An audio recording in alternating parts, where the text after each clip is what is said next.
Apple just had their iPhone 12 event, and just right out the gate, right away, they announced the HomePod Mini. Now, it's $99 and looks kind of nice. And we're going to talk about it right now.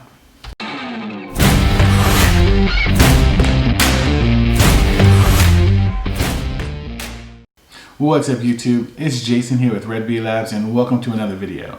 If you're new to the channel and enjoy unboxings and in-depth reviews and everything in between, do me a favor and drop a like on this video, hit the subscribe button and the notification bell so you don't miss out on any new videos I release. Okay, so Apple announced the HomePod Mini. It's coming in at $99. It's still, almost double the price of its competition, which is the Google Mini and the Amazon Echo Dot. But Apple's coming at us with like strong speakers. The other ones, the Mini and the Dot, their speakers, the sound isn't really loud and really great. So Apple wanted to come in and try to knock out the competition with just pure great sound, which I think they have. The HomePod Mini will be available for pre-order on November 6th, and it'll be available on the 16th. The HomePod Mini will come with a new S5 chip.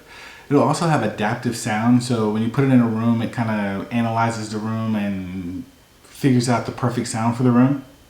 You also get 360-degree sound, so you're gonna be hearing it. And hopefully this is true, and the sound is just gonna be immersive throughout the whole room. If you have more than one HomePod Mini in the house, it can connect to them all. But if you have one really close to it, it'll create a surround sound in that room. So it's kind of nice. You don't have to go set anything up. It automatically just does it for you. Another feature is if you have your phone and you're listening to music and you walk in and you just want to, have it playing out loud, or you want to share it with friends or family, you just walk over to the HomePod Mini and you do what's called a handoff, and you put the phone close and you'll get a visual and haptic feedback that it transfers the music to the HomePod Mini, and of course you'll hear the sound. Now, I think this is pretty cool because sometimes you come in, you're listening to something, people want to hear what's going on, so you walk over there, you gotta pause it, you gotta click a button, you gotta go to the device, you gotta do all this, you gotta Bluetooth sync it up and make sure everything's good.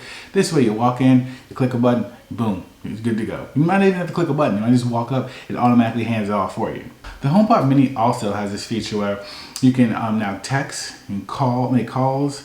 It has an intercom feature where, if you go in, you do kind of a broadcast message. Well, Google Mini, Google's products call it broadcast. But you go in and you make an announcement. It announces it to every HomePod Mini in the house, and your family can hear it from upstairs, downstairs, whatever room they're in. It also is allowed to go to your Apple Watches, your iPhones, your iPads, even your AirPods if you set that up.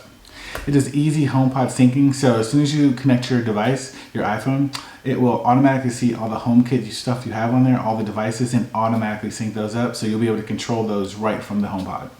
Apple's saying that Siri is faster and more knowledgeable about stuff, so let's hope that's true. The HomePod has voice recognition, so every family member in the house can walk up and ask it a specific question, ask it to turn on the music, ask it for calendar entries, whichever, and it will know that voice and give you that specific information. Another cool feature is CarPlay integration. So if you're in the house and, let's just say you're cooking dinner and, oh man, I forgot, the milk. So I'm gonna send one of the kids out and they need directions to get to the grocery store. I can say, hey, let me get directions to the grocery store or wherever, and as soon as you get in the car, it automatically will pull up maps and the directions for that location. So I think that's pretty cool. We don't have to go into the car and remember where you're going. First of all, type in anything or ask Siri anything, you just immediately go and it's already on the screen for you. The HomePod Mini, it's just going to come in two colors, is white and space gray, which, it's good. It's good decor for the house. You don't want, some people do want wild colors in their house, but if you just want to put it away, put it over in the corner so it doesn't stand out. But I think that the white and space gray were good colors.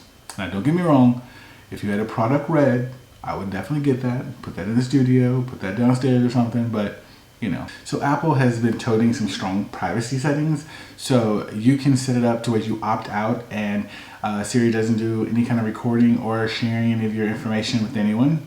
Also, the HomePod Mini won't respond to any personal requests if you do not have your device in hand.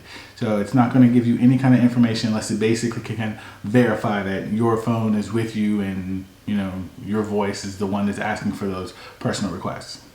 Okay, that was the Apple HomePod Mini, and I think it's a pretty good device. It's coming out kind of competitive. It's more expensive than its competitors by almost half. But I think with the features that it brings, if you're in that Apple ecosystem, this is pretty spot on pricing just because you're going to get the extra sound and adaptive sound throughout the room, and it's just will sound better. If you found value in this video, if you could drop a like, click the subscribe button and the notification bell so you don't miss out on any new videos I release. And also follow me on social media so you don't miss out on behind the scenes stuff and just random things that I drop on there. As always, this is Jason, and I'll catch you in the next one.